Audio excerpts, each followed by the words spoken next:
Here we go. Okay, so brilliant. So Joseph joins us as a second year PhD candidate in history, classics, and archaeology from the University of Edinburgh. And Joseph's talk is going to be entitled Old Norse Magical Vocabulary, Problems and Potential. So happy for you to share your screen now, Joseph. Uh, can everyone hear me? Yes, yes. Yeah. Just need to figure out how to do this. I'm not very good with this kind of thing. Um, I do, but it's telling me I need to leave the webinar in order to join back and then share my screen. So I might be 2 minutes, if that's okay. Sure, that's fine. Don't worry, I will pause the recording. Thank you. Okay, off you go. Thank you, Joseph. Yeah, so that was a very good start. I'll try in this presentation not to tread too much common ground with Harley's presentation, who did such a great job of defining Seda, but it is a large part of what I'll be looking at today. My perspective, though, comes more from the lens of how these magical terms and how this magical vocabulary is used in the Icelandic literature of the 13th and 14th centuries, more so than just what the lived reality might have been in the Viking Age itself. So what I'm looking at really are as many different magical terms as possible that have been defined for hundreds of years by scholars and historians as denoting different specialized forms of ritual. So I've heard a lot about Seder and Galdr today, and that those are coincidentally the two that I'm going to be focusing on because they're the kind of the big dogs of Viking Age ritual magic. Um, my research so far has I've pretty much completed my research into how these terms are used in the family sagas or the sagas of Icelanders rather than heroic sagas or legendary sagas. So that's what I'm going to be focusing on today. So if you haven't heard enough about these two types of magic already today, I'm looking at Seder and Galdr in the family sagas. So what is Seder? Well, now you know what Seder is because of Harley just before me. But before I get into my own definition of it and what historians think, I'm going to quote the pretty much the most famous passage about Seder used in Icelandic literature. I'm sure a few of us will know this passage by heart. But if you don't, it reads, on her neck she had glass beads. This is a seeress in Greenland. On her head she had a black hood of lambskin lined with ermine. A staff she had in her hand with a knob thereon. It was ornamented with brass and inlaid with gems round about the knob. Around her she wore a girdle of soft hair, and therein was a large skin bag, in which she kept the talismans needful to her in her wisdom. And when the next day was far spent, the preparations were made for her which she required for her exercise of her Seder. So this passage is about a seeress or a völva, which is a practitioner of Seder, according to Icelandic literature, who's prophesying and predicting the future for a farmer in Greenland, in a region that's going through a drought and a famine at this period of time. And what it tells historians, and therefore what the common perception of what Seder is in scholarship, hasn't really changed since the initial readings of passages like this over 100 years ago. So at the minute in scholarship, what we know about Seder, or what we think about Seder, is that it's ritualistic and performative, as in it takes place in a public space. It's a massive part of the ritual itself is the spectacle of it and the usage of other people, which we'll get into in a little bit. What I'm not going to discuss in this presentation, but which is a massive facet of Seder, is that it's very gendered. It's very dependent on feminine concepts and behaviors, such as spinning and weaving and kind of metaphorical textile production through the use of these staffs. Another scholarly discourse also says that Seder is primarily used for divining and the pursuit of unattainable knowledge without the use of magic. And like I just mentioned, Seder is practiced by the Völur or a Völva, which is a ritual specialist trained to use this type of magic. So that's where we sit at the minute in scholarship with Seder. In terms of Galdr, I've got a slightly less famous passage, but one I find just as interesting. And the passage is from Grettir's saga, and it reads, "When they reached the shore, the sorceress hobbled on by the sea as if directed to a spot where lay a great stump of a tree as large as a man could bear on his shoulder. She looked at it and bade them turn it over before her. The other side looked as if it had been burned and smoothed. She had a small flat surface cut on its smooth side.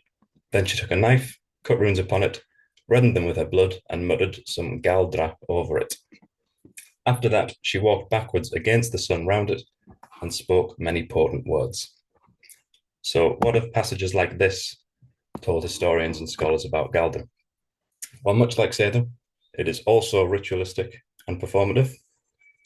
In Icelandic literature and depictions of Galdr, it is performed. It's still female dominated, but it's performed by men slightly more than Seder is. And the biggest aspect, and one which has been talked about quite a lot today, is that it makes use of singing and incantation and rune carving and symbols, at least explicitly, much more than Seder is. Its typical function and its use is also said to be to curse or to doom people, enchant swords and pieces of armor as well, in order to protect people or curse them, basically. So, what problems do I have with modern historiography around this topic? So, we really have three separate camps with clearly defined spheres in modern scholarship. We have Seder, which is about prophesying, it's trance-based, performed by specialists. We have Galdr, which is about spells, incantations, also performed by specialists. And we have other magic too, which includes Buddhiseta, which Harley talked a little bit about, and other more vague and general terms for magic, such as Fylkingi. But this gets a little bit awkward, and you can kind of feel the awkwardness of these definitions when we read some descriptions from historians, such as Sophie Bunding, who tries to define the relationship between those two practices. Sophie says, "We can distinguish some different types of practitioners and practices, and as such, these designations should not be understood as interchangeable. The terms Seðkona and Galdrakona, for example, are connected to Seth and Gald, respectively, which are different types of ritual practice. Yet, this does not necessarily mean that a Seðkona would be unable to perform Galdr, and vice versa." And to me, this reads as a little bit awkward. It's as if us as scholars, we as scholars at the minute, are kind of trying to have our cake and eat it with these definitions of magic. We're very categorical, and yet when we do readings of these texts, which involve both terms, sometimes it's quite awkward and it's quite difficult to make these long-standing definitions of these magical practices fit together. And I think even within the saga of Eric the Red, which I quoted the first time, you can kind of see the difficulty of this relationship between these two terms emerging. So Thorbjörg the seeress begged them to bring to her those women who were acquainted with the law needed for the exercise of the Seder. The women formed a ring around about, and Thorbjörg ascended the scaffold and the seat prepared for her enchantments. Then sang Gudrid the weird song in so beautiful and excellent a manner that to no one there did it seem that he had ever before heard the song in voice so beautiful as now. Now, if we're taking modern and typical interpretations of these types of magic, if the word save wasn't there in that second line, a lot of people would interpret this as Gald being performed by the women around the seeress, by Gudrid, who's actually a Christian in this text. So things are starting to get a little bit muddied with how Gald and Save can interact as practices if they really are so different. So upon noticing this, I took it upon myself to try and create this absolute monster that you're looking at right now. This is a snippet of it. Basically, my research thus far in my doctoral study is to try and compile every single magical term used in the Icelandic sagas and every single situation in which they appear. So from left to right in the categories, I have the word in Old Norse itself, a rough English translation, the text in which it appears, which I've tried to color code depending on the category of saga. So family sagas are green, for example. The text itself in Old Norse, um, I also include the earliest known manuscript found of the text, and I also include the earliest date that common scholarly perception thinks that the text was actually written down for the first time in. So, what different perspective has this task given me? Um, about Seidr in particular, it appears 28 times across all of the family sagas in all of its grammatical forms. So that's proper nouns, regular nouns, verbs, that kind of thing. I've also separated these appearances into general and descriptive uses. So a general usage would be the author saying she practiced Seidr, and that's all the author says about it. And descriptive would be actually giving information about the ritual, about the practice that historians have used to define the practice. It's a 16 to 12 split, so it's actually quite descriptively talked about in the family sagas in general, is Seidr. What was interesting to me is that despite divination and prophesying being the primary use of Seidr in scholarship, it appears only twice of all of these mentions of Seidr in the family sagas. That's in Vatnsdale saga and Saga of Eric the Red. The vast majority of Seidr practice is actually described as being used for spell casting and enchanting, and that appears in 8 different chapters across those texts there. We have Egil Saga, Gisla Saga, Gunnar Saga, Laxdale, and Njal Saga. So that's those are the initial things that I noticed about Seidr, which aren't really talked about or described by modern historians and scholars. Galdr, on the other hand, it appears 23 times in the family sagas, and only 4 of these passages are descriptive, actually give information about what the ritual entailed. Uh, this discrepancy is partly because in one of the sagas there is a character called Galdrikin, or Witch Cheek, or Witch Chops, which is referred to quite often. So I've tried to account for anomalies like that where a certain word or a certain name is used quite a lot.